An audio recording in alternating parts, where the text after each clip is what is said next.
हर समय माला लेकर बैठे रहते हो, कुछ काम तो करते नहीं हो। घर में शादी लायक बेटी हो गई है, तुम्हारा भगवान कब आएगा इस घर में मैं भी देखती हूँ। कुछ पैसे धेले का इंतज़ाम करो, लड़की के लिए लड़का नहीं देखना है। ममता ने रोज़ की तरह सुबह से ही बड़बड़ाना शुरू कर दिया। ईश्वर पर भरोसा रखो, समय पर सब हो जाएगा, मोहन जी ने अपना गमछा संभालते हुए कहा। ईश्वर तो जैसे घर बैठे ही लड़का भेज देंगे ना, उनके पास तो और कोई काम ही नहीं है सिर्फ आपका ध्यान रखने के अलावा। अरे क्यों पूरा दिन चकचक करती रहती हो। मोहन जी कभी गुस्सा नहीं होते थे, वो तो बस पूरा दिन बस लड्डू गोपाल के बारे में सोचते हैं। जयपुर वाली मौसी बता रही थी उनकी रिश्तेदारी में एक लड़का है। आप देखकर तो तब आओगे ना जब आपकी जेब में 1000-2000 रुपये होंगे। जो 2-4 रुपये बचते हैं उन्हें अपने दोस्तों को उधार दे देते हो। आज तक लौटाए हैं किसी ने? आज तक किसी चीज़ की कोई कमी हुई है? आगे भी नहीं होगी ईश्वर की कृपा से। तुम तो मुझे भजन भी नहीं करने देती। भजन ही करना था तो शादी क्यों की थी? और वो तुम्हारा भगवान तो बैठे बिठाए तुम्हारी लड़की की शादी भी कर जाएंगे। हाँ, रहने दो बस।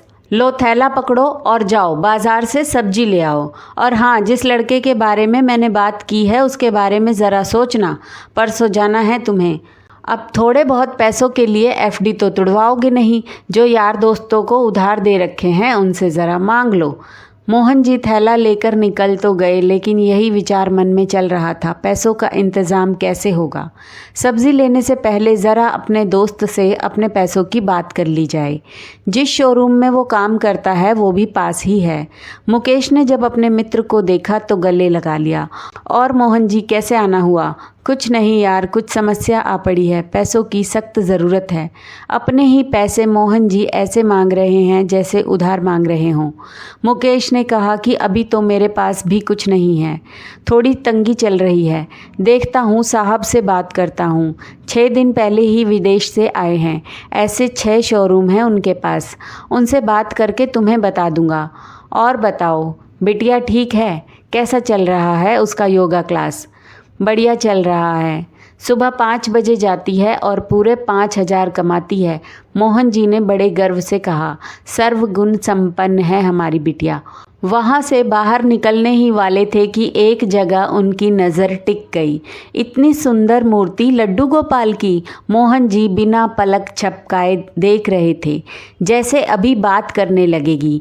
तभी मुकेश ने ध्यान भंग करते हुए कहा, बड़े साहब ने ऑर्डर पर बनवाई है, बाहर से बनकर आई है। ऐसी 3 बनवाई हैं। अच्छा कहते हुए मोहन जी वहाँ से चल पड़े। रास्ते भर मूर्ति की छवि उनकी नज़रों से ओझल नहीं हो रही थी। काश वो मूर्ति उनके पास होती। भूल नहीं पा रहे थे, अगर उनके पास होती तो कैसे नहलाते, क्या क्या खिलाते। यही सोचते सोचते कब घर आया पता ही नहीं चला। लेकिन घर के सामने इतनी भीड़ क्यों है? गाड़ी तो काफ़ी महंगी लग रही है। अपने घर के दरवाजे में घुसने ही वाले थे कि थैला हाथ से छीनकर ममता ने मुस्कुराकर उनका स्वागत किया। कौन आया है? अंदर सूट बूट में एक आदमी बैठा है। मोहन जी को देखते ही वो हाथ जोड़कर खड़ा हो गया। राधे राधे। मोहन जी ने कहा, बैठिए, क्षमा कीजिएगा, मैंने आपको पहचाना नहीं। अरे आप कैसे पहचानेंगे, हम पहली बार मिल रहे हैं, उसने बड़ी शालीनता के साथ जवाब दिया। जी कहिए, मैं आपकी क्या सेवा कर सकता हूँ? दरअसल मैं आपसे कुछ मांगने आया हूँ। सीधे सीधे बताइए। मोहन जी सोच में पड़े थे, जाने क्या मांग ले। इतने बड़े आदमी को मुझसे क्या चाहिए? आज से 4 दिन पहले मैं मॉर्निंग वॉक के लिए गया था, लेकिन उस दिन मेरे साथ एक दुर्घटना हुई। मुझे हार्ट अटैक आ गया। आसपास में कोई नहीं था मदद के लिए, ना मैं कुछ बोल पा रहा था। तभी एक लड़की स्कूटी पर आती दिखी। मुझे सड़क पर पड़े हुए देखकर उसने अपनी स्कूटी रोकी। अकेली वो मुझे उठा नहीं सकती थी।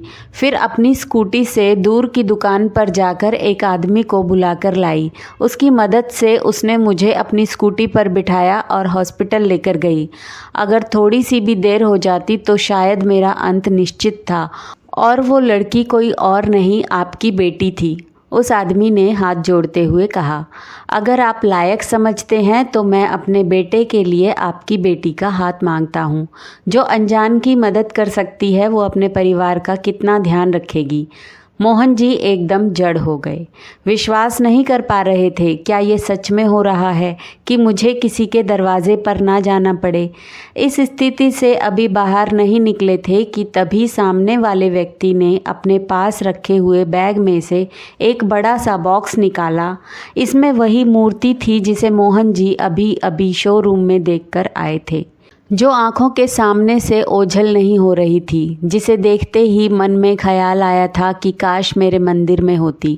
ऊपर वाले ने प्रमाणित कर दिया कि मुझे उसका जितना ख्याल है उसे मेरा मुझसे ज़्यादा है। भगवान पर भरोसा हो तो भगवान कभी अपने भक्त के भरोसे को टूटने नहीं देते। एक बार दिल से उस सांवरे पर भरोसा करके तो देखो। जय श्री कृष्णा। तो दोस्तों, आपको ये कहानी कैसी लगी कमेंट बॉक्स में जय श्री कृष्णा और अपनी राय ज़रूर दीजिएगा। और कहानी अच्छी लगी हो तो वीडियो को लाइक, शेयर और सब्सक्राइब करना ना भूलें, ताकि सबसे पहली अपडेट आपको मिले। Thank you.